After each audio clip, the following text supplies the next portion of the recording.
Morning, Russell here, your dog walking author. Got Augie with me today. Farmers are plowing the fields now, so I'm not sure if you'll hear me all that well.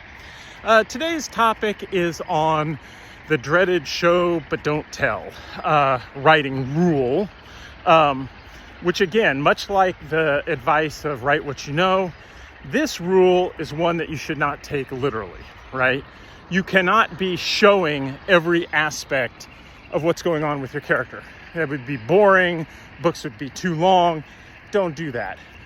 My interpretation of show don't tell, and this is just mine, I'm by no means the definitive expert, is about immersing your reader in a sensory experience. It's about drawing your reader closer to the story, closer to your characters, hoping to give more of an emotional connection and a spark for their imagination to take root, as opposed to literally describing the action and what's going on.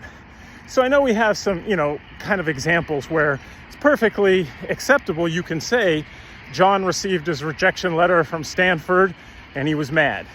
Okay, but it just doesn't spark much, right? It conveys the meaning. But if you say, John received his rejection letter from Stanford, gritted his teeth and slammed his hands on the desk, letting out a feral yell.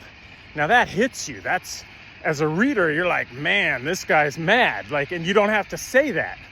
You could say, Sally opened the door, walked outside, and it was cold.